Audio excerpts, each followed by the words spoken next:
سورۃ البقرہ آیت نمبر 189۔ اعوذ باللہ من الشیطان الرجیم، بسم اللہ الرحمن الرحیم۔ یسألونک عن الأہلة قل ہی مواقیت للناس والحج وليس البر بأن تأتوا البيوت من ظهورها ولكن البر من اتقى وأتوا البيوت من أبوابها واتقوا الله لعلكم تفلحون۔ لفظی ترجمہ ہے یسألونا، وہ پوچھتے ہیں کا تجھ سے ان بار الاہلتی پہلی رات کے چاند، قل فرما دو ہیا وہ مواقیت و نشانات وقت لی واسطے الناسی لوگوں، وا اور الحج حج، وا اور لیسا نہیں البر نیکی، بے ان کے تأتو آؤ البیوتا گھروں کو، من سے ظہوری پشت، ہاں اس کی،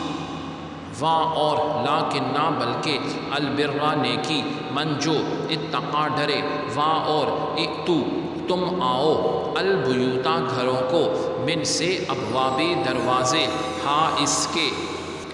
وا اور اتقو تم ڈرو اللہ اللہ رب العزت سے، لعل تاکہ کم تم تفلحون تم فلاح پاؤ۔ با محاورہ ترجمہ ہے اے حبیب صلی اللہ علیہ وسلم، لوگ آپ سے نئے چاندوں کے بارے میں دریافت کرتے ہیں، فرما دیں یہ لوگوں کے لیے اور ماہ حج کے تعین کے لیے وقت کی علامتیں ہیں، اور یہ کوئی نیکی نہیں کہ تم حالت احرام میں گھروں میں ان کی پشت کی طرف سے آؤ، بلکہ نیکی تو ایسی الٹی رسموں کی بجائے پرہیزگاری اختیار کرنا ہے، اور تم گھروں میں ان کے دروازوں سے آیا کرو اور اللہ رب العزت سے ڈرتے رہو تاکہ تم فلاح پاؤ۔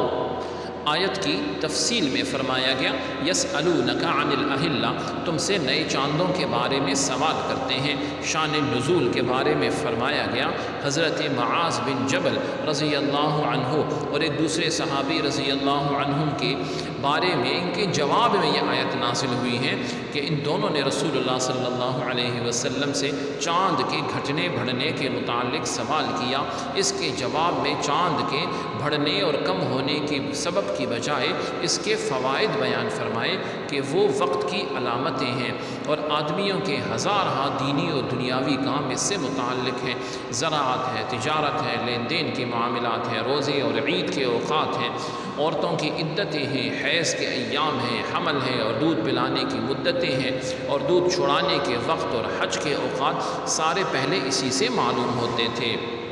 کیونکہ شروع میں جب چاند باریک ہوتا ہے تو دیکھنے والا جان لیتا ہے کہ ابتدائی تاریخیں ہیں، اور جب چاند پورا روشن ہوتا ہے تو معلوم ہو جاتا ہے کہ یہ مہینے کی درمیانی تاریخ ہے، اور جب چاند چھپ جاتا ہے تو معلوم ہوتا ہے کہ مہینہ ختم ہونے پر ہے۔ پھر مہینوں سے سال کا حساب ہوتا ہے۔ یہ وہ قدرتی جنتری ہے جو آسمان کے صفحے پر ہمیشہ کھلی رہتی ہے، اور ہر ملک اور ہر زبان کے لوگ پڑھے بھی اور بے پڑھے بھی سب اس سے اپنا حساب معلوم کر لیتے ہیں۔ یاد رہے کہ بہت سے احکام میں چاند کا حساب رکھنا ضروری ہے، جیسے بالغ ہونے کی عمر کے اعتبار سے، یوں ہی روزہ، عیدین، حج کے مہینوں اور دنوں کے بارے میں، یوں ہی زکوٰۃ میں جو سال گزرنے کا اعتبار ہے وہ بھی چاند کے اعتبار سے ہے۔ آگے فرمایا ولیس البر، اور یہ کوئی نیکی نہیں۔ اس کے شان نزول یہ ہے کہ زمانِ جاہلیت میں لوگوں کی عادت تھی جب وہ حج کے لیے احرام باندھ لیتے تو اپنے مکان میں اس کے دروازے سے داخل نہ ہوتے تھے،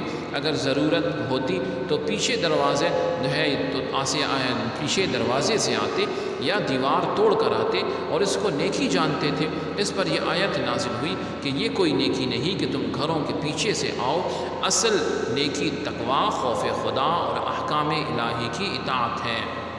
اس آیت سے یہ بھی معلوم ہوا کہ کسی چیز کو بغیر ممانعت کے ناجائز سمجھنا جہلاء کا کام ہے، جاہلوں کا کام ہے۔ اپنی طرف سے غلط رسمیں، غلط قسم کی رسمیں اور پابندیاں لگا لینا جائز نہیں۔ بہت سے کام ویسے جائز ہوتے ہیں لیکن اپنی طرف سے شرعاً ضروری سمجھ لینے سے ناجائز ہو جاتے ہیں۔ جیسے مسلمان فوت شدگان کے ایصال ثواب کے لیے سوئم ہے، 40ویں وغیرہ کرتے ہیں کہ ویسے کریں تو جائز ہے، لیکن دین کا حصہ سمجھ کے نہ کریں، ایصال ثواب کی نیت سے کریں۔ لیکن اگر یہ سمجھ کر کریں کہ یہ کرنا ضروری ہے اور دین کا اہم حصہ ہے اور گناہگار ہوں گے، یا دوسرے اور 40ویں دن کرنا ہی ضروری ہے جو ہے، تو یہ ناجائز ہے۔ یوں ہی سوئم اور 40ویں وغیرہ جائز ہے، تو انہیں اپنی طرف سے ناجائز کہنا بھی حرام ہوگا، کفار کے طرز عمل کی نقالی ہوگی۔ بہرحال انسان جو ہے وہ افراط اور تفریط ہے، کمی اور زیادتی سے بچے، جیسے کہ کہتے ہیں نا کہ access of every thing is bad, کہ ہر چیز کی زیادتی جو ہے وہ غلط ہوتی ہے، اور اسی طرح کی چیزوں کی طرف غور کرنا چاہیے کہ شادی ہے، مرگ ہے، زندگی کے معاملات ہیں، اس میں نہ جانے کیسے کیسے رسمیں کہاں سے گھس آئی ہیں، اسے دین کا حصہ سمجھا جاتا ہے۔ اللہ رب العزت ہم سب کو صراط مستقیم اور ہدایت نصیب فرمائے۔ سبحانك اللهم وبحمدك أشهد أن لا إله إلا أنت أستغفرك وأتوب إليك، وصلى الله تعالى على خير خلقه محمد وعلى آله وأصحابه أجمعين برحمتك يا أرحم الراحمين۔